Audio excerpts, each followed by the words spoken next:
For today's recipe, we're going to make a non-bake lemon pie with strawberry. Using a double pan boiler, we're going to make a lemon custard.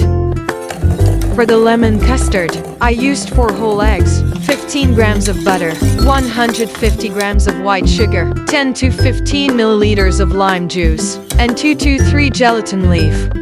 Cook them until thickened. Once cooked, leave it to cool down.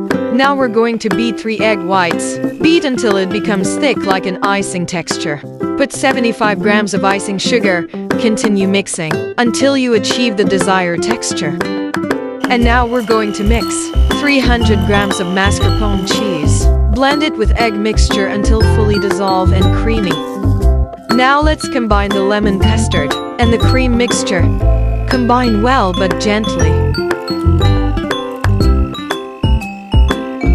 Sprinkle lemon zest and fold them together gently.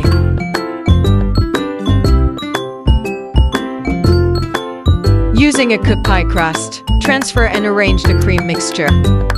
Spread it evenly. Decorate in strawberry slices on top, then chilled overnight before serving. Done! Thank you for watching. Please click like and follow.